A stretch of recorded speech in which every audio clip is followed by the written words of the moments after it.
17வது இரவு தராவீஹ் தொழுகையை நாம் முடித்துவிட்டு அமர்ந்திருக்கிறோம். அல்ஹம்துலில்லாஹ். அல்லாஹ் ஜல்ல ஷானஹு வ தஆலா நம்முடைய இந்த அமல்களை கபூல் செய்து கொள்வானாக. இன்றைய தினம் மிக முக்கியமாக வரலாற்றில், குறிப்பாக இஸ்லாமிய சாம்ராஜ்யத்தினுடைய ஒரு கட்டமைப்பு எழுந்து நின்ற நாள் என்பதாக வரலாற்று ஆசிரியர்களால் பதிவு செய்யப்படுகிறது. பத்ரியீன்கள் என்று சொன்னாலே மார்க்கத்தில் ஒரு தனி சிறப்பு அவர்களுக்கு இருக்கிறது. அதனால தான் முஹத்தீசீன்கள், விரிவுரையாளர்கள், மார்க்கத்தை விளங்கியவர்கள் சில தன்னுடைய துஆக்களை இப்படியும் இணைத்துக் கொள்ளுவாங்க. யா அல்லாஹ், இந்த பத்ரியீன்களினுடைய பரக்கத்தினால் என்னுடைய தேவையை நிறைவேற்றுவாயாக என்பதாக துஆ செய்வாங்க. காரணம், மிக முக்கியமான வரலாற்று ஆசிரியர்களால் ரமலானினுடைய பிறை 17 அன்று ஏற்பட்ட ஒரு மிகப்பெரிய ஒரு மாற்றம் என்று குர்ஆனும் சொல்லுகிறது, ஹதீஸும் சொல்லுகிறது. அப்ப பத்ர் சம்பந்தமான நிகழ்வுகளை ஒவ்வொரு முஸ்லிம்களும் கண்டிப்பாக தெரிந்து வைத்திருக்க வேண்டும். அதுல இலகுவாக விளங்கிக் கொள்வதற்கு பத்ரீன்களினுடைய சிறப்பு என்ன, இரண்டாவது பத்ர் போர் ஏற்பட்டதனுடைய காரணம் என்ன, மூன்றாவது மக்காவாசிகள், மக்காவின் காஃபிர்கள் எப்படி திட்டம் தீட்டினார்கள், நான்காவது அல்லாஹ்வினுடைய உதவி பத்ர் களத்தில் எப்படி அவர்களுக்கு கிடைத்தது என்ற இந்த 4 விஷயத்தை நம்முடைய சிந்தனையில வைத்துக்கொண்டு இந்த சொல்லப்படக்கூடிய விஷயங்களை நாம் கேட்டால் நிச்சயம் அது இலகுவாக இருக்கும். முதலாவது, பத்ரீன்களுடைய சிறப்பு மார்க்கத்தில் என்ன என்று சொன்னால், குர்ஆனில் அல்லாஹ் தெளிவுபடுத்துகிறான். லகத் நஸரகுமுல்லாஹு பிபத்ரி வ அன்தும் அதில்லா. திட்டமாக பத்ர்வாசிகளுக்கு நாம் உதவி செய்து விட்டோம், அவர்களுமோ குறைந்த எண்ணிக்கையில் இருக்கும் நிலையில் என்பதாக அல்லாஹ் குர்ஆன்ல சொல்லி காட்டுகிறார். அது மட்டுமல்ல, நீங்க இஃப்அலு மா ஷிஅ்தும் என்பதாக நீங்கள் நினைத்ததை செய்து கொள்வதற்கு அனுமதி என்ற ஒரு சலுகையை அல்லாஹ் பத்ர் சஹாபாக்களுக்கு மட்டும்தான் கொடுத்தான். முந்திய பாவமும் பிந்திய பாவமும் மன்னிக்கப்பட்டவர்கள் இந்த பத்ரீன்கள், அஸ்ஹாபுல் பத்ரியீன்கள். அவர்களை எதுவும் சொல்லக்கூடாது என்பதாக ஸல்லல்லாஹு அலைஹி வஸல்லமே வலியுறுத்தி இருக்கிறார். திட்டக்கூடாது, அவர்கள் செய்த சிறு பெரு தவறுகளை நாம் வெளிப்படுத்தக்கூடாது, அவர்களை மன்னிக்க வேண்டும் என்பதாக நபி அவர்களே சொல்லி இருக்கிறார். எப்படின்னா, ஒரு நேரத்துல மக்காவை வெற்றி கொள்வதற்காக நபி அவர்கள் ரகசியமான திட்டத்தை தீட்டி வைத்திருந்தார். அது உமர் ரலியல்லாஹு அன்ஹு, அபூபக்கர் சித்திக்கை தவிர வேறு யாருக்கும் தெரியாது. ஃபத்ஹ் மக்கா அன்றைக்கு ஒரு படையை நாம் அனுப்பி அந்த மக்காவை வெற்றி கொள்ள வேண்டும். இத ஒரு ரகசியமான முறையில ஒரு தோழருக்கு தெரிந்து வைத்தது. இந்த விஷயம் பத்ரில் கலந்து கொண்ட ஒரு தோழருக்கு தெரிந்தது. இப்ப இவர் என்ன நினைக்கிறாரு, மக்காவில் இருக்கக்கூடிய என்னுடைய உறவுகள், சொந்தங்களை பாதுகாக்க வேண்டும் என்பதற்காக ஒரு துண்டு சீட்டில ரசூலுல்லாஹ் இந்த நாள் இந்த நேரம் மக்காவை படையெடுத்து வரப்போகிறார்கள் என்ற துண்டு சீட்ல எழுதி ஒரு பெண்ணிடத்தில் கொடுத்து அனுப்பிட்டாங்க. இந்த பெண் குதிரை வாகனத்தில் ஏறிக்கொண்டு போய்கொண்டே இருக்கிறாங்க. இந்த விஷயத்தை அல்லாஹ் ஜிப்ரீல் மூலமாக ஸல்லல்லாஹு அலைஹி வஸல்லத்துக்கு தெளிவுபடுத்திட்டா, யா ரசூலல்லாஹ், உங்களுடைய ரகசியம் ஒரு பெண்ணின் மூலமாக மக்காவிற்கு சென்று கொண்டிருக்கிறது. பெருமானார் அலி ரலியல்லாஹு அன்ஹு கூப்பிட்டு சொல்றாங்க, பேரே மாவூன், இங்கிருந்து நீங்க 3 நாள் தொலை தூரத்துல பேரே மாவூன் என்ற ஒரு கிணற்றை நீங்கள் சந்திப்பீர்கள். அந்த இடத்துல ஒரு பயண கூட்டம் சென்று கொண்டிருக்கும். அந்த கூட்டத்துல இப்படிப்பட்ட ஒட்டகத்தினுடைய திமிழை போல கொண்டை வைத்திருக்கக்கூடிய ஒரு பெண் இருப்பாள். அவளிடத்துல நீங்க ஒரு கடிதத்தை வாங்குவீர்கள் என்று ரசூலுல்லாஹ் அலி ரலியல்லாஹு அன்ஹு அனுப்பி வைக்கிறார். அலி ரலியல்லாஹு அன்ஹு தன்னோடு 3 நபர்களை அழைத்துக் கொண்டு ரசூலுல்லாஹ் சொன்ன இடத்திற்கு போய் சேர்ந்தார்கள். என்னங்க, போய் சேர்ந்த உடனே அந்த இடத்துல ஒரு பயண கூட்டத்துல ஒரு பெண்ணை அலி ரலியல்லாஹு அன்ஹு கூப்பிட்டு கேட்கிறாங்க, உன்னிடத்துல ஒரு துண்டு சீட்டு இருக்கிறதாம எடு. அந்த பெண்ணும் சொல்றா, என்கிட்ட எந்த சீட்டும் இல்லை. அலி ரலியல்லாஹு சொல்லிட்டாங்க, அல்லாஹ் ரசூல் சொன்னது எப்பொழுதுமே பொய்யாகாது. நபி அவர்கள் சொல்லிவிட்டால் நாங்க இங்கிருந்து கடிதம் இல்லாமல் போக மாட்டோம். உன்னுடைய வாக்கு வேணா பொய்யாக இருக்கலாம், ரசூலுல்லாஹ் ஒன்றை சொல்லிவிட்டால் அதில் பொய் என்பதே இருக்காது. நீ தரவில்லை என்றால் உன்னுடைய ஆடைகளை கலைந்து நாங்க செக் பண்றது மாதிரி ஆகிறோம் அப்படின்ற உடனே அந்த பெண் அந்த துண்டு சீட்டை தன்னுடைய கொண்டையிலிருந்து எடுத்து கொடுத்தாள். வேகமாக அலி ரலியல்லாஹு அன்ஹு இந்த சீட்டை வாங்கி கொண்டு அந்த ரசூலுல்லாஹ் இடத்துல வந்து கொடுக்கிறாங்க. ரகசியத்தை வெளிப்படுத்தி விட்டார். உமர் பின் கத்தாப் ரலியல்லாஹு அன்ஹுக்கு சொல்லவே தேவையில்லை, அவ்வளவு கோபம் வரும். உமர் ரலியல்லாஹு அன்ஹு சொல்றாங்க, அஸ்தஅதீன் யா ரசூலல்லாஹ் அன அத்ரிபு உனுகஹு, நீங்க அனுமதி கொடுங்க, இந்த ரகசியத்தை வெளிப்படுத்திய இவனை நான் கொலை செய்யாம விட மாட்டேன் யா ரசூலல்லாஹ் அப்படின்ற உடனே ஸல்லல்லாஹு அலைஹி வஸல்லம் சொல்றாங்க, ஃபஇன்னஹு பத்ரியும், அவரை நீங்க எதுவும் செய்ய வேண்டாம், விட்டு விடுங்கள், அவர் பதிலில் கலந்து கொண்ட தோழராக இருக்கிறார். அவர் செய்த அத்தனை விஷயங்களையும் அல்லாஹ் மன்னித்து விட்டான், எனவே நாம மன்னிக்கணும் என்பதாக ஸல்லல்லாஹு அலைஹி வஸல்லம் அவர்கள் உணர்த்துகிறார்களே. ஆனால் பத்ர் சஹாபாக்களுக்கென்று ஒரு தனி சிறப்பை அல்லாஹ்வும் தூதரும் நிர்ணயித்து வைத்திருக்கிறாங்க. அப்ப அடுத்து வருவோம். இப்ப பத்ருக்குரிய காரணங்கள் என்ன, ஏன் பத்ர் போர் ஏற்பட்டது என்று சொன்னா, இஸ்லாம் கொஞ்சம் கொஞ்சமாக அல்லாஹ் பெருமானா ஸல்லல்லாஹு அலைஹி வஸல்லம் இஸ்லாத்தை எடுத்து சொல்லிக் கொண்டே இருக்கும் பொழுது, ஏகத்துவ கொள்கையை எடுத்துக்கொண்டு சொல்லிக் கொண்டே இருக்கும் பொழுது காஃபிர்களிடத்திலிருந்து கடுமையான சொல்லன்னா துன்பம் ஏற்பட்டது. என்னங்க, எந்த அளவுக்கு வருது? ஹப்பாப் ரலியல்லாஹு அன்ஹுடைய ஆடைய நபி அவர்கள் விலக்கி காட்ட சொல்லுவாங்க. அவங்க வெட்கப்படுவாங்களாம், வேண்டாம் யார சொல்லலாம், இருக்கட்டும் ஹப்பாப் நீங்க விலக்கி காட்டுங்க. அவர்களுடைய முதுகந்தண்டு அப்படியே ஒரு பெரிய பள்ளத்தை போல இருக்கும். அவர்களுடைய எஜமான், நீ ஈமானை விட்டுவிடு, இல்லை என்றால் உன்னை அப்படியே நெருப்புல போட்டு பொசுக்குவார். சில நேரங்கள்ல அந்த அவர்களுடைய கொழுப்பு நெருப்பில் பட்டு நெருப்பு அணைந்து போகும். அந்த அளவிற்கு கொடூரமான இடுப்பை நான் இதற்கு முன்னால் பார்த்ததில்லை என உமர் பின் கத்தாப் ரலியல்லாஹு அன்ஹு சொல்றார். சுமையா ரலியல்லாஹு அன்ஹா எல்லாருக்கும் முன்னாடி ஈமான் ஏற்றுக்கொண்டதுனால அவர்களுடைய மர்ம உறுப்பிலே ஈட்டியை வைத்து குத்த நிலையிலே வஃபாத்தாகினார்கள் என்று வரலாற்றுகளில் பார்க்கிறோம். அந்த அளவிற்கு பிலால் ரலியல்லாஹு அன்ஹு சுடு மணலில் படுக்க வைத்தார்கள். அஹத் அஹத் என்ற வார்த்தையை சொல்லிக்கொண்டே இருந்தார்கள். மக்காவின் வீதிகளில் சிறுவர்களை வைத்து கல்லால் எரியப்படுகிறார்கள். இவ்வளவு கஷ்டங்களை சுமந்ததுனால அல்லாஹ் ஹிஜ்ரத்துக்கு அனுமதி கொடுத்தான். எல்லோருமே சேர்ந்து மதீனாவிற்கு ஹிஜ்ரத்து போறாங்க. ஹிஜ்ரத்து போன பிறகும் கூட மக்கா காஃபிர்களுடைய தொல்லைகள் குறைந்த பாடில்லை. திட்டம் தீட்டிக்கொண்டே இருக்கிறாங்க. வளர்ந்து வரக்கூடிய இந்த முஹம்மதை எப்படி அழிப்பது? மக்காவில பெரும் பெரும் காஃபிர்களுடைய தலைகள் இருக்குது. அபூஜஹல், உத்பா, ஷைபா, ரபியா, சுஃபியான், இது போன்ற பெரும் பெரும் காஃபிர்கள் இருக்கும் பொழுது திட்டம் தீட்டுறாங்க. எப்படி முஹம்மதை அழிப்பது என்று திட்டம் தீட்டுறாங்க. அரபுகள்கிட்ட ஷிர்கத்தை வியாபாரம், கூட்டு வியாபாரத்தினுடைய வளமை இருந்துச்சு. என்ன அப்படின்னா, ரஹலத்தன் ஷிதாஇ வஸ்ஸைஃப், அல்லாஹ் சொல்றான், குளிர்காலத்துல ஒரு ஜமாத், ஒரு டீம் வெளியில சிரியாவிற்கு பயணம் சென்று அங்க போய் தன்னுடைய பொருட்களை வித்து விட்டு வரும். வெயில் காலத்துல ஒரு டீம் போய் வித்து விட்டு வரும். இப்ப யார் யாரெல்லாம் வியாபார கூட்டம்னு கிளம்புறாங்களோ மக்காவாசிகள் என்ன செய்வாங்க, தங்களுடைய ஒவ்வொருத்தவங்களும் தங்களுடைய சக்திக்கு ஏற்ற காசை கொடுப்பாங்க. ஒருத்தர் 10,000 ரூபாய் கொடுக்கிறாரு, இன்னொருத்தர் 50,000 கொடுக்கிறாரு, இன்னொருத்தர் 1,00,000 கொடுக்கிறாரு. இப்படியாக யார் யார் தன்னுடைய சக்திக்கு ஏற்ப பணத்தை கொடுக்கிறார்களோ அவர்களுக்கு சிரியாவினுடைய வியாபாரம் முடித்த பிறகு அதற்கேற்ற லாபத்தை பிரித்து கொடுக்கக்கூடிய வளமை மக்காவாசிகள்கிட்ட இருந்துச்சு. இப்படி எல்லாம் சேர்ந்துதான் வியாபாரம் செய்வாங்க.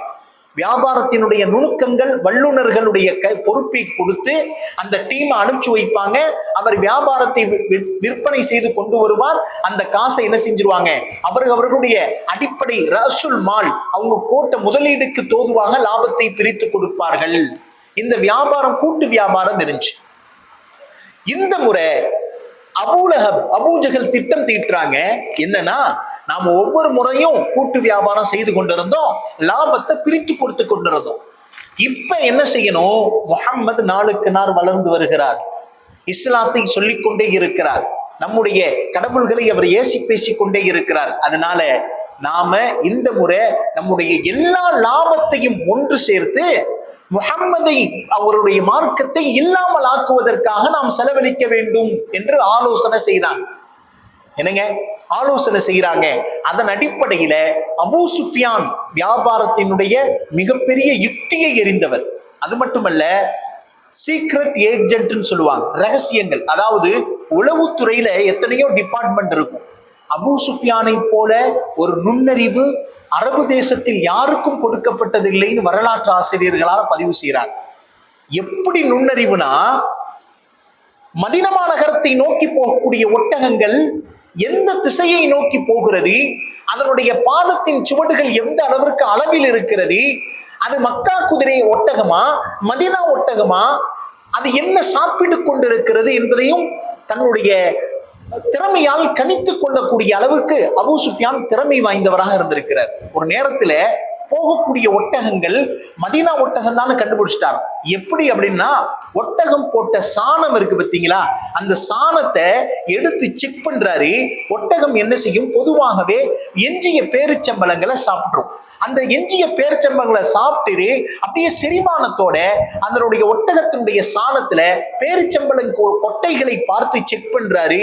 இந்த பேரிச்சம்பழம் கொட்டை மதீனா நகரத்தை சார்ந்ததுதான், எனவே இந்த வழியாகத்தான் மதீனாவினுடைய ஒட்டகங்கள் சென்றிருக்கிறது என்பதையும் கணித்து சொல்லக்கூடிய பக்குவம் அபூ சுஃபியானுக்கு இருக்கிறது. அந்த அளவுக்கு பிரில்லியன்ட் மைண்டை அல்லாஹ் கொடுத்திருந்தான். பொதுவாகவே அபூ சுஃபியான் ரொம்ப ஹைட்டாக இருப்பார். குதிரையில உட்கார்ந்தாருன்னா குதிரையிலிருந்து அவர் தரையில அவர் கால் தட்டும். அந்த அளவிற்கு அல்லாஹ் வளர்ச்சியை கொடுத்திருந்தான், அறிவிலையும் தீர்ச்சியை கொடுத்திருந்தான். இந்த அபூ சுஃபியானை அமீராக நியமித்து அந்த மக்காவின் காஃபிர்கள் ஒரு டீமை சிரியாவிற்கு வியாபாரத்திற்காக வேண்டி அனுப்பிச்சு வைக்கிறாங்க. வியாபாரத்தினுடைய நோக்கம் இஸ்லாத்தை அழிக்க வேண்டும். இந்த விஷயம் ரசூலுல்லாஹி ஸல்லல்லாஹு அலைஹி வஸல்லத்துக்கு தெரியவே இப்ப ரசூலுல்லாஹி ஸல்லல்லாஹு அலைஹி வஸல்லம் ஒரு திட்டம் தீட்டுறாங்க. என்ன அப்படின்னா, சிரியாவிலிருந்து வியாபாரத்துக்காக வேண்டி வரக்கூடிய கூட்டம் வியாபாரம் முடிஞ்சு மதீனாவை கிராஸ் பண்ணித்தான் மக்காவுக்கு போகணும். மதீனாவை வந்து அடையாம மக்காவுக்கு போக முடியாது. இப்ப இந்த கூட்டம் வியாபாரத்திலிருந்து லாபங்களை அள்ளி கொண்டு வந்து கொண்டிருக்கிறது. இந்த கூட்டத்தை நாம் தடுத்து நிறுத்தினால், அவர்களுடைய பொருட்களை நாம் வாங்கி கொண்டால், இந்த செல்வங்கள் நம்மை அழிப்பதற்கு பயன்படுத்தப்பட மாட்டாது. எனவே நாம் பாதுகாக்கப்படலாம் என்ற நோக்கத்துல பெருமானார் ஸல்லல்லாஹு அலைஹி வஸல்லம் தன்னுடைய சகாக்களோடு ஆலோசனை செய்கிறாங்க. என்னங்க, ஆலோசனை செய்யும் பொழுது எல்லோரும் சொல்லிவிட்டாங்க, யார சொல்லலாம், நீங்க என்ன சொல்றீங்களோ சொல்லுங்க, நாங்க அதற்கு தயாராகி விட்டோம் என்பதாக என்ன செய்யறாங்க. சொன்ன உடனே ரசூலுல்லாஹி ஸல்லல்லாஹு அலைஹி வஸல்லம் தன்னோடு இருந்த சுமார் 50 ஒட்டகங்கள் கொஞ்சோடு உடைந்த வாட்கள் தன்னோடு இருந்த ஒரு சில சஹாபாக்களை அழைத்து கொண்டு மதீனாவிலிருந்து வெளிக்கிளம்புறாங்க. எந்த நோக்கத்துல வெளிக்கிளம்புறாங்க, சிறு படையை, அந்த குழுவை தாக்குவதற்காக ஒரு சில சொற்ப சஹாபாக்கள் சுமார் 313 பேர் கொண்ட ஒரு ஜமாத்தோடு மதீனாவிலிருந்து கிளம்புறாங்க. அவங்களுடைய நோக்கம் என்னவில்லை, போர் செய்ய வேண்டும் என்ற எண்ணமே இல்லை. அப்படி இருந்திருந்தா எல்லாத்தையும் தயாரிப்போடு வந்திருப்பாங்க. தன்னோடு என்ன செஞ்சிருப்பாங்க, தன்னோடு வாள், தன்னோட இரும்பு கவசங்கள், பாதுகாப்பு கவசம், கேடயங்கள் அத்தையும் எடுத்துக்கொண்டு ஒரு தயாரிப்போடு வந்திருப்பாங்க. ஆனா இப்ப வந்த நோக்கம் என்ன, அபூ சுஃபியானுடைய சிறு குழுவை நாம் மடக்க வேண்டும் அப்படின்ற நோக்கம். இப்ப மதீனா நகரத்துல இப்ப யாருமே கிடையாது. எந்த அளவுக்குன்னா, அந்த நேரத்துல அப்துல்லா பின் உம்மு குல்தும் ரதியல்லாஹு அன்ஹு, உம்மு மக்தூம் ரதியல்லாஹு, கண் தெரியாத தோழரை இமாமத்து செய்ய சொல்லிட்டு அங்க இருக்கக்கூடிய எல்லா நபர்களையும் ரசூலுல்லாஹ் கிளப்பிக் கொண்டு வந்து விட்டார்கள். இந்த செய்தி அபூ சுஃபியானுக்கு ஒற்றர் மூலமாக தெரிந்து விட்டது. நபி அவர்கள் முஹம்மத் தன்னை அழிப்பதற்காக வேண்டி வந்து கொண்டிருக்கிறார். எப்படியோ தெரிந்து கொண்ட அபூ சுஃபியான் என்ன செய்யறாரு, லம் கிஃபாரி அப்படின்ற ஒரு நபரை சொல்லி, உனக்கு 2 ஒட்டகத்தை நான் அன்பளிப்பா தர்றேன், நீ என்ன செய்ய எடுத்துக்க, இது மட்டும் இல்ல அட்வான்ஸா 10,000 திர்ஹம் தருகிறேன், நீ வேகமா உன்னுடைய வேலை என்னன்னா மக்காவிற்கு சீக்கிரம் போயிரு, மக்காவிற்கு போய் முஹம்மது எங்களை தாக்க வர்றாரு, காசு பணங்களை எல்லாம் அபகரிக்க வருகிறார், நீ என்ன செய்யும், அங்க இருக்கக்கூடிய படைகளை கிளப்பிரு அப்படின்னு சொல்லும் பொழுது இந்த லம்லம் கிஃபார் அப்படின்றவர் வேகமாக குதிரையை விரட்டி ஓடிக்கொண்டிருக்கிறார். மக்காவின் வீதிகளில் உள்ளே நுழையும் பொழுது பொதுவாகவே அரபு தேசத்துல ஒரு வளம் இருக்கு. என்ன அப்படின்னா, ஒரு துக்க செய்தியை சொல்லும் பொழுது தன்னுடைய ஆடைகள், டிரெஸ்ஸுகள் முகத்தில கீறிக்கொண்டு கிழித்து கொண்டு ஒரு துக்க செய்தியை கத்திக்கொண்டே ஓடுவாங்க. கிழித்த நிலையிலே மக்காவின் வீதிகள்ல கத்திக்கொண்டே போகும் பொழுது அரபுகள் புரிந்து கொள்ளுவாங்க, ஏதோ ஒரு முக்கியமான விஷயம் இருக்கிறது. அப்ப அதே நிலையில தன்னுடைய டிரெஸ்ஸுகளையும் ஆடைகளையும் லம்லம் கிஃபார் அப்படின்றவர் கிழித்து கொண்டு உள்ளே நுழையும் பொழுது அங்கிருக்கக்கூடிய மக்காவின் பெரும் பெரும் தலைவர்கள் ஒன்று கூட ஆரம்பித்தார்கள். யார் யாரு? அபூஜஹல், அபூலஹப், உத்துபா, ஷைபா, ரபியா போன்ற பெரும் பெரும் தலைவர்கள் ஒன்று கூடி என்ன நிகழ்ந்தது சொல் என்று சொல்ல, முஹம்மது நம்முடைய அபூ சுஃபியானுடைய வியாபார பொருட்களை அபகரிப்பதற்கு திட்டம் தீட்டுகிறார். இதைத்தான் வாய்ப்பாக அரபுகள் பயன்படுத்த ஆரம்பித்தார்கள். இந்த நேரத்துல மட்டும் முஹம்மத நாம அழிக்காம விட்டுட்டோம், வேற நல்ல சான்ஸே கிடைக்காது, இப்பொழுதுதான் சரியான வாய்ப்பு என்பதாக எல்லோரும் சேர்ந்து ஆலோசனை செய்யறாங்க. ஆலோசனை செய்யும் பொழுது அரபுகள்கிட்ட இன்னொரு வளம் இருக்கு. என்ன அப்படின்னா, ஒரு செயலை செய்வதற்கு முன்னால அவர்களுடைய சிலைகளுக்கு முன்னால், லாத் உஸ்ஸா என்ற சிலைகளுக்கு முன்னால டாஸ் போட்டு பார்ப்பாங்க, குறி போட்டு பார்ப்பார்கள். அதுல 2 அம்பு இருக்கும்.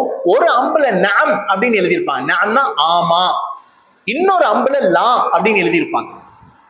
இப்ப என்ன செய்யறாங்க, எல்லா தலைவர்களும் ஒன்று கூடி ஒரு அம்புல எழுதுறாங்க, நாம முஹம்மதை அடித்து துடைக்க வேண்டும், இல்லாமலாக்க வேண்டும் அப்படின்னு எழுதி நாம எழுதி ஒரு அம்பை வைக்கிறாங்க. இன்னொரு அம்புல இப்பொழுது வேண்டாம், அடுத்த முறை பார்த்து கொள்ளலாம் என்ற 2 அம்பை தன்னுடைய லாத் உஸ்ஸா என்ற சிலைக்கு முன்னாடி தூக்கி எறிகிறாங்க. முதல் தலைவர் அபூலஹப் எடுக்கிறார். அதுல என்ன வருது? லா அப்படின்னு வருது. வேண்டாம், இப்ப வேண்டாம். அடுத்து உத்துபாவின் முறை வருகிறது. உத்துபாவின் முறை எடுக்கப்படுகிறது. கண்ணை கட்டிக்கொண்டு உத்துபா எடுக்கிறார். அவருக்கும் லா, வேண்டாம் அப்படின்னு வருது. அடுத்து ஷைபா எடுக்கிறார், லா. ரபியா எடுக்கிறார், லா. இப்படியாக வேண்டாம் வேண்டாம் என்று வரும் பொழுது அபூலஹப் சொல்லுகிறார், அது கிடைக்கட்டும், அது வேண்டாம் வேண்டாம்னு தான் சொல்லும், அதுக்கு சூழ்நிலை புரியுமா, நாம ரெடி ஆகணும். அப்பாஸ் ரலியல்லாஹு அன்ஹு அதுக்கு முன்னாடி இஸ்லாத்தை ஏற்கல.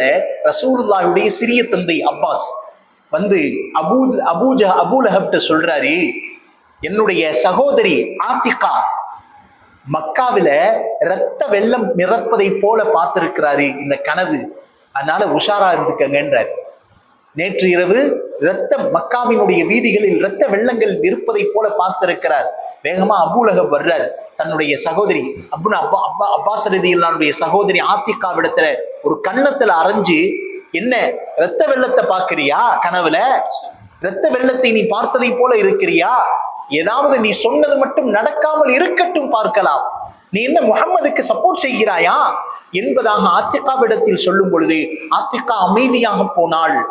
அப்ப ஒரு வழியாக எல்லா தலைவர்களும் ஒன்று கூடி முஹம்மதை அழித்தே ஆக வேண்டும் என்ற திட்டம் தீட்டத்தோடு ஒன்று கூட்டுறாங்க. உங்களுடைய வீடுகளில் இருக்கக்கூடிய எல்லா பொருட்களையும் கொண்டு வாருங்கள். எனவே இந்த இடத்துல அப்பாஸ் ரலியல்லாஹு அன்ஹு ரசூலுல்லாஹ் மீது ஒரு பிரியம் இயல்பாகவே அல்லாஹ் வைத்திருந்தான். எப்போ மக்காவின் காஃபிர்கள் முஹம்மதை அடிக்க வேண்டும் என்ற நாட்டத்தை திட்டம் தீட்ட ஆரம்பிச்சிட்டாங்களோ, ஒரு கடிதத்தை முஹம்மதுக்கு இவர் எழுதி அனுப்புறார். உங்களை அடிப்பதற்காக வேண்டி முஹம்மது ஸல்லல்லாஹு அலைஹி வஸல்லம் உங்களை அழிப்பதற்காக மக்கா காஃபிர்கள் திட்டம் தீட்டுட்டாங்க. பார்த்தா நபி அவர்கள் மதீனாவிலிருந்து கிளம்பிட்டாங்க. இங்க பல்லாயிரம் நபர்கள் அரபு தேசத்துல முஷ்ரிக்கீன்கள் பாட்டு படித்துக் கொண்டு, கவிகளை படித்துக் கொண்டு மக்காவினுடைய வீதிகளில் பெருமானாரை அழிப்பதற்காக கூட்டமாக கூடிக்கொண்டு ஒரு பெரிய படை ரெடியாகி கொண்டு விட்டது. இந்த நேரத்துல எந்த அளவுக்கு வருது, அபூலஹப் வேகமா வந்து கம்பை ஊண்டிக்கொண்டே வந்து சொல்லுகிறான், எனக்கு வயசாயிருச்சு, அதனால நான் வரமாட்டேன், எனக்கு சார்பா ஆசிம் இப்னு ஹிஷாம் என்னோட வேலை செய்யற ஒருத்தன் இருக்கிறான், அவனை நான் அனுப்பிச்சு வைப்பேன், மிகப்பெரிய வீரன் என்பதாக அபூலஹப் முதல் கொண்டு ஒரு ஆளை அனுப்பிச்சு வைக்கிறார். பெரும் படை ரெடியானது. சுமார் 1000 விட அதிகமான நபர்கள் ரெடியாகி விட்டார்கள். இந்த நேரத்தில் ரசூலுல்லாஹ்வுக்கு செய்தி போகுது, மக்காவின் காஃபிர்கள் அடிப்பதற்காக வேண்டி தயாராகி விட்டார்கள்.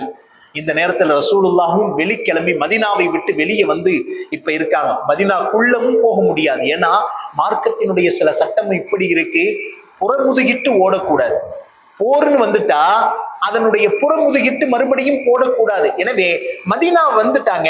ஸல்லல்லாஹு அலைஹி வஸல்லம் இப்ப தன்னுடைய சஹாக்களோடு மஷ்வரா ஆலோசனை செய்யறாங்க. என்ன செய்யலாம் சொல்லுங்க. ஒவ்வொரு சஹாபாக்களும் அமைதியாகவே இருக்கிறாங்க. ஹஜ்ரத் அபூபக்கர் சித்திக் ரலியல்லாஹு சொல்றாங்க, யா ரசூலல்லாஹ், நாங்கள் தயார் யா ரசூலல்லாஹ், நீங்க என்ன சொன்னாலும் நாங்கள் தயாராக இருக்கிறோம் என்று சொன்ன உடனே மறுபடியும் ஸல்லல்லாஹு அலைஹி வஸல்லம் கேட்கிறாங்க, யார் நீங்க என்ன சொல்றீங்க, தயாராக இருக்கிறீங்களா? மறுபடியும் அபூபக்கர் சித்திக் ரலியல்லாஹு சொல்றாங்க, அன முஸ்தஇத் யா ரசூலல்லாஹ், நீங்க என்ன சொன்னாலும் நாங்கள் தயார். அடுத்து ஸல்லல்லாஹு அலைஹி வஸல்லம் நோக்கம் என்ன? மதீனாவுல நாம முஹாஜிரின்களா வந்திருக்கிறோம், அன்சாரிகள் நமக்காக வேண்டி உள்ள மதீனா வாசிகளான அன்சாரிகள்ட்ட இருந்து எந்த பதிலும் வரக்கானாமே என்பதற்காக நபி அவர்கள் மீண்டும் மீண்டும் கேட்கிறாங்க.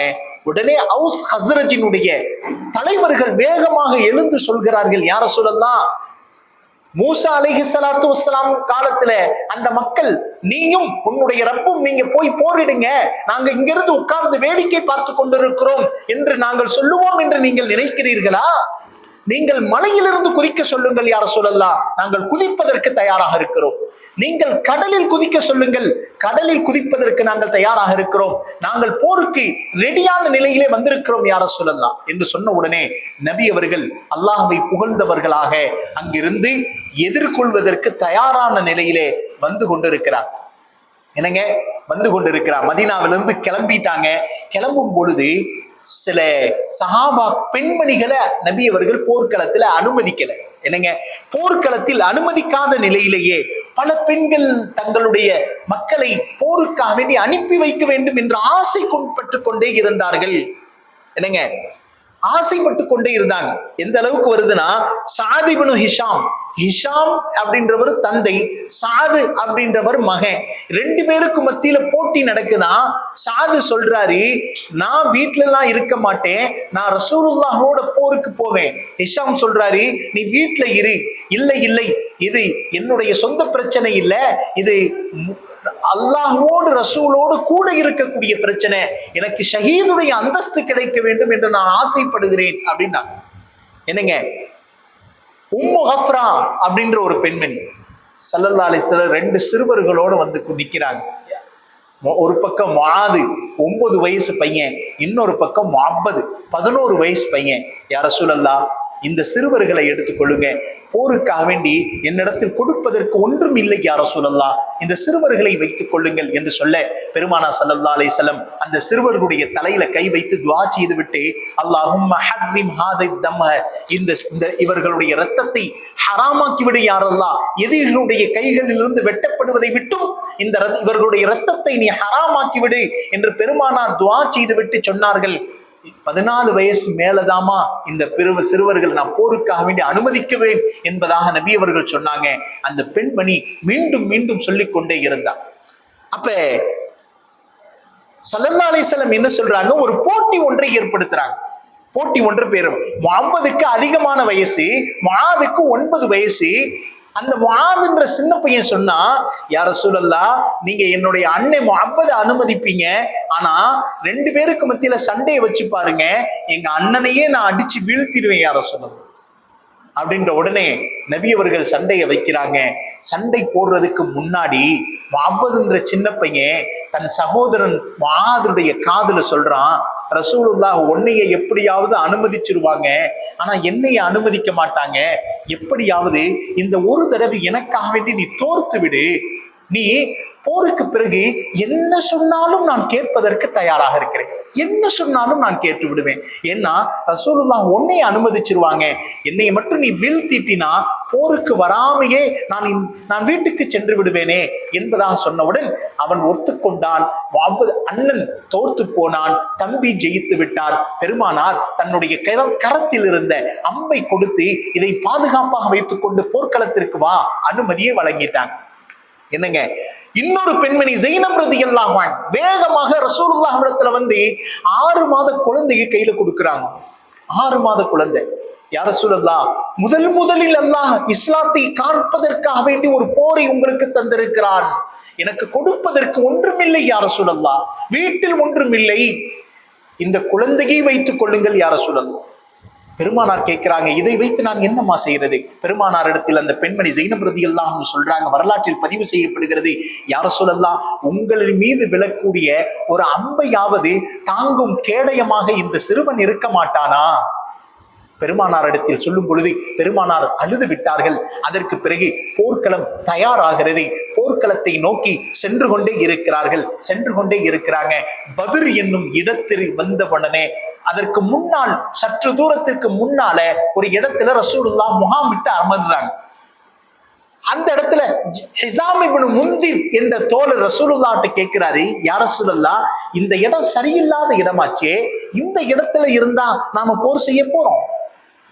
ரசூலுல்லாஹ்ட்ட அவர் கேட்கிறாரு, இந்த இடத்துல தங்குறது உங்களுடைய ஆலோசனை அனுமதி கொடுக்கப்பட்டதா இல்ல நீங்களாகவே தங்குகிறீர்களா? ரசூலுல்லாஹ் சொன்னாங்க, இல்ல நானாக தங்குகிறேன். அப்படி என்றால் இந்த இடம் வேண்டாம் யா ரசூலல்லாஹ், வாருங்கள் முன்னேறி செல்லலாம் என்று சொல்லி பெருமானாரை அந்த படையையும் முன்னேறி அழைத்து கொண்டு பத்ர் என்ற கிணத்துக்கு அருகிலே இருந்த ஒரு பகுதியில் முஸ்லிம்கள் எல்லாம் முகாமிட்டு தங்கி இருக்கிறார்கள். அந்த இடத்தில் தண்ணீரும் இருக்கிறது, அத்தனைக்கும் தோதுவான இடமாக இருப்பதனால அந்த இடத்தில் தங்கி இருக்கிறார்கள். எதிரிப்படையும் சற்று தூரத்திற்கு முன்னதாகவே தங்கி இருக்கிறார்கள். என்னங்க, பொதுவாகவே அந்த பத்ருடைய இடம் தங்குவதற்கு முன்னதாகவே அல்லாஹ் ஜல்ல ஷானஹு வ தஆலா ரசூலுல்லாஹ்வுக்கு முன்னறிவிப்பை செய்து கொண்டே இருக்கிறார். இந்த இடத்துல என்ன, முகாமிட்டு தங்கி இருக்கும் பொழுது பெருமானார் ஸல்லல்லாஹு அலைஹி வஸல்லம் கூடாரத்தில் இருந்து அழுது கொண்டே இருக்கிறார்கள். ஹஜ்ரத் அபூபக்கர் சித்திக் ரலியல்லாஹு அன்ஹு பக்கத்துல இருக்கிறாங்க. பெருமானார் சொன்ன வார்த்தை ஹதீஸிலே பதிவு செய்யப்படுகிறது, யா அல்லாஹ், இந்த கூட்டத்தை மட்டும் நீ அழிச்சிட்டினா உன்னை வணங்குவதற்கு லம் துஅபத் ஃபில் அர்தி அபதா, உன்னை வணங்குறதுக்கு இனிமே பூமியில ஒரு ஆளும் இருக்க மாட்டாங்க, யாரும் இருக்க மாட்டார்கள். எனவே இந்த கூட்டத்திற்கு வெற்றியை கொடு யா ரசூலல்லாஹ், யா அல்லாஹ் என்பதாக துஆ செய்தாங்க. பெருமானார் ஸல்லல்லாஹு அலைஹி வஸல்லம் அவர்களுக்கு மனது ஆறுதல் படுத்தும் முகமாக அல்லாஹ் சொன்னா, இந்த போர்க்களத்திற்கு நான் ஜிப்ரீலை அனுப்பிச்சு வைக்கிறேன் என்பதாக அல்லாஹ் சொன்னார். இருந்தாலும் பெருமானார் மீண்டும் மீண்டும் துஆவை செய்து கொண்டே இருந்தாங்க. அதற்கு பிறகு அல்லாஹ் சொன்னா, 1000 மலக்குகளை, அல்ஃப மலாயிகத்தின் மினல் மலாயிகத்தி முன்ஸலீன், 1000 மலக்குகள் வருவார்கள், நீங்கள் கவலை கொள்ளாதீர்கள். அடுத்து பெருமானார் மீண்டும் துஆ கேட்கிறாங்க, மினல் மலாயிகத்தி முர்தஃபீன், 3000 ஆயுதம் தாங்கிய மலக்குகளை நாம் உனக்கு உதவி செய்வதற்காக வேண்டி அனுப்புவோம் என்று சொன்ன உடனே பெருமானார் ஸல்லல்லாஹு அலைஹி வஸல்லம் நிம்மதியாக கூடாரத்தை விட்டு வெளியில் வந்தார்கள்.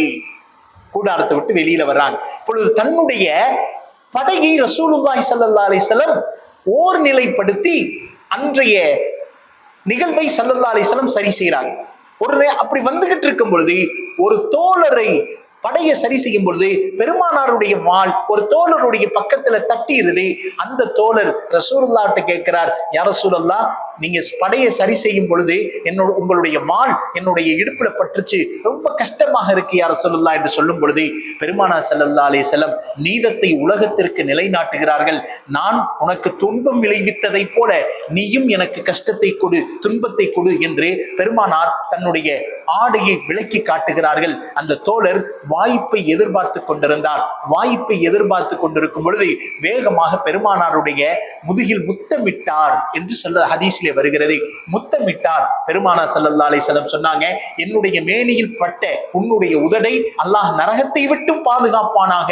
இந்த வாய்ப்பை அந்த தோழர் பயன்படுத்தி கொண்டார். அடுத்த நாள் போர் செய்வதற்கு முன்னதாக மல்யுத்தம் 2 டீமும் மோதிக்கொள்வாங்க. சின்ன டீம். முஸ்லிம்களுடைய படையிலிருந்து ஹஜரத் அலி ரலியல்லாஹு அன்ஹு, ஹஜரத் ஹம்சா ரலியல்லாஹு அன்ஹு, ஹஜரத் உபைதா ரலியல்லாஹு அன்ஹு பேரர் ஸல்லல்லாஹு அலைஹி வஸல்லம் படிக்கிறாங்க. அலி இருப்பார், அலி ரலியல்லாஹு வாள் இருக்கு. ஹம்சா அவர்கிட்டையும் மிகப்பெரிய வீரர், அசதுல்லா, அல்லாஹ்வின் சிங்கம், போர்வாள். ஆனா உபைதா ரதியல்லாட்ட வாள் கிடையாது. ரசூலுல்லாஹ் எப்பொழுது பேரை சொன்னார்களோ வாள் இல்லாத நிலையிலேயே போர்க்களத்திற்கு மல்யுத்தத்திற்கு இவர் தயாராகிவிட்டார். எதிரணியில உத்துபா, ஷைபா, ரபியா என்ற 3 பெரும் பெரும் தலைகள் போர் மல்யுத்தத்திற்கு தயாராகிறாங்க. முதல்ல 3 பேர் மோதுறாங்க. வாள் இல்லாத நிலையிலேயே உபைதா ரலியல்லாஹு அன்ஹு நிற்கிறாங்க. ஸல்லல்லாஹு அலைஹி வஸல்லம் எனக்கு பேரை சொன்னதே மிகப்பெரிய பாக்கியம் என்பதாக எண்ணிக்கொண்டு போருக்காக வேண்டி ஆயத்தமாகறாங்க. முதல் கட்டமாக 3 பேருக்கு மத்தியில் அந்த மல்யுத்தம் ஆரம்பமாகிறது. மல்யுத்தம் ஆரம்பமானவுடன் அலி ரலியல்லாஹு அன்ஹு உத்பாவின் தலையை உடனே எடுத்து விடுகிறார்கள். ஹஜ்ரத் ஹம்ஸா ரலியல்லாஹு அன்ஹு ஷைபாவினுடைய தலையை எடுத்து விடுகிறார்கள்.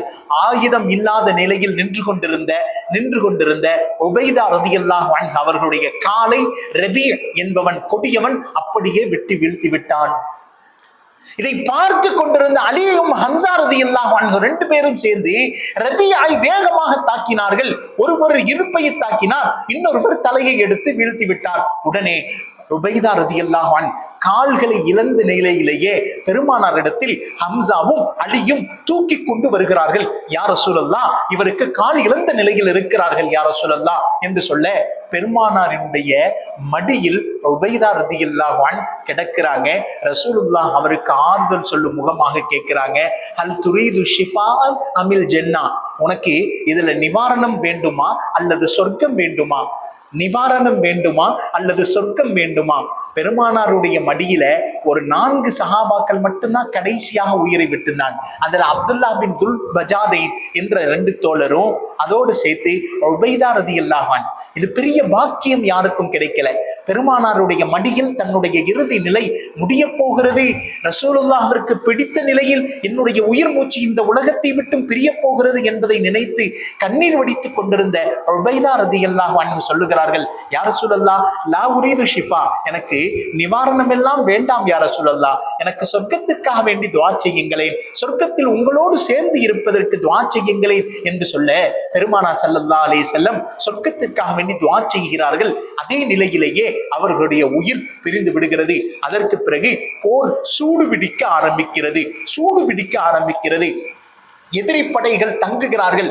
எந்த அளவுக்கு வருகிறது என்று சொன்னால், மலக்குமார்கள் சஹாபாக்கள் ஒரு வாளை எடுத்து நீட்டுகிறார்கள். எதிரியினுடைய தலை கீழே விழுகிறது. ஒரு தோழர் வருகிறார், யா ரசூலல்லாஹ், என்னிடத்தில் வாள் இல்லை யா ரசூலல்லாஹ் என்று சொல்ல பெருமானார் ஒரு குச்சியை எடுத்து கொடுக்கிறார்கள். குச்சியை ஏந்தி கொண்டு நாமளாதான் என்ன கேட்டிருப்போம், என்ன யா ரசூலல்லாஹ், வாள் கேட்டா குச்சியை தர்றீங்களே அப்படின்னு போட்டுட்டு போயிருப்போம். சஹாபாக்கள் அதை செய்யவில்லை. அந்த குச்சியை எடுத்துக்கொண்டு ஏந்திய நிலையில் போர்க்களத்தில் குதிக்கிறார். எதிரியின் முன்னால் நீட்டுகிறார். மலக்குகள் அவர்கள் எதிரியுடைய தலையை வீழ்த்துகிறார்கள். சில சஹாபாக்களின் ரிவாயத்துக்களில் வரும், நாங்கள் வானத்தில் இருந்து இறங்கி பறக்கும் குதிரையை போன்று வானவர்களுடைய தோற்றத்தை நாங்கள் கண் முன்னால் பார்த்தோம். அபுல் யஸர், புல்தடிக்கு பயில்வான் அபுல் யஸர் என்ற தோழர், அவர் தன்னையே தூக்கிக்கிட்டு நிக்க முடியாது. ஆனா அவரு கயிறை எடுத்துக்கிட்டு வாள் போர்க்களத்துக்குள்ள வர்றாரு. போர்க்களத்துக்குள்ள வந்து அப்பாஸ் ரலியல்லாஹு அன்ஹு முன்னாடி கயிறு தூக்கி போடுறார். அது வரைக்கும் அப்பாஸ் ஈமான் கொள்ளல. அப்பாஸ் கயிறு தூக்கி போடுறார்.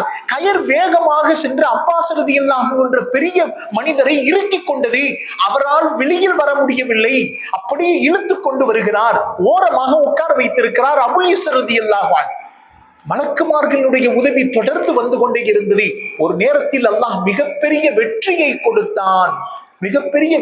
கொடுத்தான். போருக்கு முன்னாடி ஸல்லல்லாஹு அலைஹி வஸல்லம் சொல்லுவாங்களாம், உத்துபா இந்த இடத்தில் இருப்பான், ஷைபா இந்த இடத்தில் இருப்பான், அபூஜஹல் இந்த இடத்தில் இருப்பான் என்பதாக ரசூலுல்லாஹ் ஒவ்வொன்றையும் திட்டமிட்டார்கள் இரவே. சஹாபாக்கள் சொல்றாங்க, ரசூலுல்லாஹ் எந்த இடத்துல கையை காட்டினார்களோ அதை விட ஒரு இன்ச் கூடவும் இல்லை, குறையவும் இல்லை. மார்க்கத்தை அர்ப்பணிப்பதற்காக சிறுவர்களுடைய தியாகத்தை பற்றி சொல்றாங்க. ஒரு பெரிய சாம்ராஜ்யத்தை சாக்கிறதுக்கு அல்லாஹ் பெரிய ஆளெல்லாம் தேர்ந்தெடுக்கிறது இல்லையா, ஒரு சின்ன நபர்களை தேர்ந்தெடுப்பான். ஆபிரகாம அழிப்பதற்காக வேண்டி அல்லாஹ் யானை படையெல்லாம் தேர்வு செய்யல, ஒரு சிட்டுக்குருவியினுடைய வாயில் இருந்த கற்களை கொண்டு அழித்தான் அல்லவா. அதுபோல அபூஜஹல் அழிப்பதற்கு அல்லாஹ் பெரிய அலி ஹம்சாவை போல பெரும் பெரும் சஹாபாக்களை தேர்வு செய்யல. படைக்களத்தில் இருந்த அந்த குட்டி பசங்க 9 வயசு 11 வயசு மாது 40 2 பேரும் படைக்களத்துல வாழை கூட தூக்க முடியாத நிலையில அப்படியே வாழை இழுத்துக்கிட்டே வர்றாங்களாம் 2 பேரும். அப்துல் ரஹ்மான் பின் அவுஃப் ரலியல்லாஹு அன்ஹு சொல்லுவாங்க, நான் அப்படியே போர்க்களத்துல இருந்து பார்த்துக்கிட்டே இருந்தேன். என் பக்கத்துல முட்டுக்காலை யாரோ தேய்க்கிற மாதிரி இருந்துச்சு. கீழே குனிஞ்சு பார்த்தா 2 சின்ன பசங்க, பொடி பசங்க, வாட்களை தூக்க கூட முடியாத நிலையில கேட்கிறாங்க, மன் ஹுவ அபூ ஜஹல் மன் சத்தம முஹம்மதன், யாரு இந்த முஹம்மதை திட்டுனாங்கன்னு சொன்னாங்களே அந்த அபூஜகல் யாரு? அதுக்கு ஏத்த மாதிரி அபூஜகல் குதிரையில் வந்து கொண்டிருந்தான். அப்துல் ரஹ்மான் பின் அவுஃப் ரலியல்லாஹு அன்ஹு சொல்றாங்க, ஆதா ஹுவ அபூஜகல் என்று சொல்லும் பொழுது இந்த சிறுவர்கள் வாளை இழுத்து கொண்டே ஓடினார்கள். 2 பேருமே போறாங்க. முஹம்மது என்ற சகோதரன் குதிரையின் காலை வெட்டுகிறான், குதிரை அப்படியே சாய்கிறது. முஆத் என்ற 9 வயது சிறுவன் அபூஜஹலுடைய தலையை வெட்டுகிறான். எவ்வளவு பெரிய ஆளுங்க! சாம்ராஜ்யத்தை சாய்ப்பதற்காக வேண்டி அல்லாஹ் பெரும் பெரும் நபர்களை தேர்வு செய்வதில்லை, சிறிய நபர்களை கொண்டு அல்லாஹ் பெரிய வெற்றியை ஆக்கி விடுகிறான். ஆக எதிரிப்படையிலே பெரும் பெரும் நபர்கள் சாய்க்கப்பட்டார்கள், மற்றவர்கள் புறமுதுகிட்டு ஓடினார்கள். சுமார் 70 பேர் கொல்லப்பட்டாங்க மக்காவின் காஃபிர்கள். நம்முடைய இஸ்லாமிய நபர்கள் சஹாபாக்கள்ல சுமார் அன்சாரிகளில் 10 பேரும், முஹாஜிரின்கள் 6 பேர், 16 பேர் கொல்லப்பட்டார்கள் என்பதாக வருது. அப்ப ஸல்லல்லாஹு அலைஹி வஸல்லம் சொன்னது போல சில 70 பேர் சிறை பிடிக்கப்பட்டார்கள், 70 பேர் கொல்லப்பட்டார்கள். இப்ப பத்ருடைய கைதிகளை என்ன செய்யலாம் ஆலோசனை கேட்கிறாங்க. உமர் ரலியல்லாஹு அன்ஹு என்ன செய்வாங்க, அவங்களுடைய வளமை என்னன்னா, முதல்ல மசூரா இப்படி சொல்லுவாங்களா, அவங்க அபூ தல்ஹா ரலியல்லாஹு அன்ஹு வந்து சொல்றாங்க, யார சொல்லலாம், இந்த 70 பேரையும் மலையிலே வச்சு எரிச்சிருவோம் யார சொல்லலாம். ஸல்லல்லாஹு அலைஹி வஸல்லம் சொல்றாங்க, கைதிகளை கண்ணியம் செய்ய வேண்டும், அதுவும் உயிர் அல்லவா, அவர்களுக்கு கண்ணியத்தை கொடுக்க வேண்டும் அல்லவா. உமர் பின் கத்தாப் ரலியல்லாஹு அன்ஹு சொல்றாங்க, உமர் ரலியல்லாஹு அன்ஹுடைய சிந்தனையே வேற. அதனாலதான் மக்காவின் காஃபிர்கள்ல யார் யாரெல்லாம் போருக்கு வந்தாங்களோ உமர் ரலியல்லாஹு அன்ஹு சொந்தக்காரங்க மட்டும் வரமாட்டாங்க. ஏன்னா யாரு போருக்கு வந்தாலும் உமர் ரலியல்லாஹு அன்ஹு முதல்ல கொலை செய்யறது அவங்க சொந்தத்தையா பார்த்து கொலை செய்வாங்க. மசீஹன் ஒரு சொந்தம், உமர் ரலியல்லாஹு அன்ஹுடைய சிற்றன்னையின் மகன்.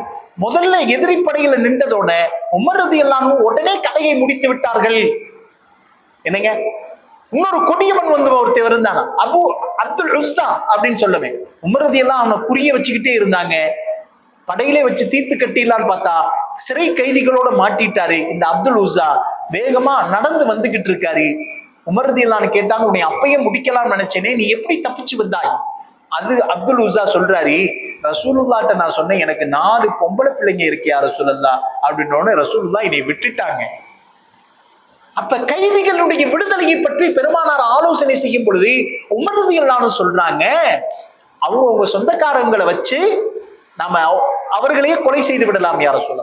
பெருமானார் அதையும் மறுத்தார்கள். அபூபக்கர் சித்திக் ரலியல்லாஹு அன்ஹு சொல்றாங்க, ஒவ்வொரு நபர்கள்ட்டையும் சுமார் 4000 தங்க திருகங்கள் வாங்கிவிட்டு அவர்களை விடுதலை செய்யலாம் என்று சொல்ல பெருமானார் இதை ஏற்றுக்கொண்டாங்க. யாரிடத்தில் பணம் இல்லையோ அவர் தனக்கு தெரிந்த கல்வியை கற்றுக் கொடுத்து விட்டு விடுதலை ஆகிவிடலாம் என்பதாக பெருமானார் அறிவிப்பு செய்யறாங்க. இப்படியாக பெருமானார் ஸல்லல்லாஹு அலைஹி வஸல்லம் அவர்கள் கைதிகளை வைத்திருக்கும் பொழுது இரவு நேரத்துல குளிரினால அப்பாஸ் ரலியல்லாஹு அன்ஹு நடுங்கி கொண்டிருக்கிறார். பிணை கைதியாக கட்டப்பட்ட நிலையில தன்னுடைய பெருமானாருக்கு சிறிய தந்தை சச்சா இந்த அப்பாஸ் ரலியல்லாஹு அன்ஹு குளிர்ல அப்படியே நடுங்கிக்கிட்டு இருக்காங்க, தூக்கம் வராம புலம்பிக் கொண்டிருக்கிறாங்க. இந்த நேரத்துல பெருமானார் ஸல்லல்லாஹு அலைஹி வஸல்லம் உள்ளத்துல வந்து கொண்டே இருக்கிறது, என்னுடைய சிறிய தந்தை சச்சாவிற்கு தூக்கம் இல்லாமல் கஷ்டப்பட்டு கொண்டிருக்கிறாரே. இரவு முழுவதும் பெருமானாரும் தூங்காமலேயே அமர்ந்திருந்தார்கள். அவர்களுடைய குளிரை போக்குவதற்காக வேண்டி முனாஃபிக்களுடைய ஒரு தலைவன், எதிரியினுடைய கூட்டத்தில் உள்ள முனாஃபிக்குகளின் தலைவன் அப்துல்லாஹ் பின் உபை பின் சலூல் அப்படின்றவன் வேகமா வந்து போர்வையை பொத்தி விடுகிறார். தன்னுடைய சச்சாவிற்கு போர்வையை பொத்தி விட்டு குளிரை நீக்குகிறார். பெருமானார் இவருக்கு எப்ப பகரம் செய்வாங்க தெரியுமா? இவர் மௌத்தாகி கிடக்கும் பொழுது அவங்க மகன் அப்துல்லா ரலியல்லாஹு அன்ஹு வேகமாக, யா ரசூலல்லாஹ், என்னுடைய தந்தை அப்துல்லாஹ் பின் உபை பின் சலூல் மிகப்பெரிய முனாஃபிக், அவர் இறந்து விட்டார் யா ரசூலல்லாஹ், அவருக்காக வேண்டி நீங்கள் ஜனாசா தொலை வையுங்களேன் என்று சொல்ல பெருமானார் எழுந்து வருவார்கள். அந்த நேரத்தில் அவர் செய்கிற பகரத்திற்காக வேண்டி இவர் உயிர் போகனிய நிலையில தன்னுடைய மேலங்கியை பெருமானார் கொடுத்து விடுவார்கள், வரலாற்றில் பதிவு செய்கிறார். அப்ப ஒரு வழியாக பணைய கைதியை விடுவிப்பதற்காக வேண்டி பெருமானா ஸல்லல்லாஹு அலைஹி வஸல்லம் ஆலோசனை செய்து ஒவ்வொரு நபர்களும் அந்த நேரத்துல பெருமானா ஸல்லல்லாஹு அலைஹி வஸல்லத்துக்கு காசை கொடுத்து விட்டு வெளியேறாங்க. அப்பாஸ் ரலியல்லாஹு அன்ஹு கிட்ட வர்றாங்க. அப்பாஸ் ரலியல்லாஹு அன்ஹு சொல்றாங்க, யா சிறிய தந்தையே, நீங்களும் காசை கொடுத்துட்டு வெளியாகிக்கங்க அப்படின்னு சொல்ல, என்கிட்ட காசு இல்லையே. இல்லை இல்லை, போருக்கிலிருந்து கிளம்பும் பொழுது உங்களுடைய மனைவி உம்முல் ஃபதுல் இடத்தில் கொஞ்சம் காசை நீங்கள் கொடுத்து இன்ன இடத்தில் புதைத்து வை என்று சொல்லிவிட்டு வந்தீர்கள் அல்லவா, அந்த காசை கொடுத்து விட்டு நீங்கள் வெளியாகி கொள்ளலாம் என்று சொல்ல அதிர்ந்து போனார் அப்பாஸ் ரலியல்லாஹு அன்ஹு. அதிர்ந்து போனாங்க. இது அல்லாஹ் மீது சத்தியமாக எனக்கும் என் மனைவிக்கும் தவிர இது யாருக்கும் தெரியாதல்லவா, நீங்கள் உண்மையில் அல்லாஹ்வின் தூதர் என்று அந்த இடத்தில் அப்பாஸ் ரலியல்லாஹு அன்ஹு இஸ்லாத்தை ஏற்றதாக வரலாறு. ஆக இந்த போரினுடைய பத்ருடைய போரின் மூலமாக நமக்கு கிடைக்கக்கூடிய படிப்பினை என்னவென்றால், எல்லா நேரத்திலையும் இக்கட்டான சூழ்நிலையில் அல்லாஹ்விடத்தில் உதவிகள் கேட்கும் பொழுது அல்லாஹ் ஜல்ல ஷானஹு வ தஆலா உதவி செய்யக்கூடியவனாக இருக்கிறார். மலக்குமார்களை அனுப்பி அல்லாஹ் உதவி செய்கிறான். எனவே நாம் என்ன செய்யறது, எல்லா நிலையிலையும் அல்லாஹ்விடத்தில் உதவி கேட்கக்கூடியவர்களாக மாற வேண்டும். அப்படிப்பட்ட பாக்கியத்தை அல்லாஹ் நம் அனைவருக்கும்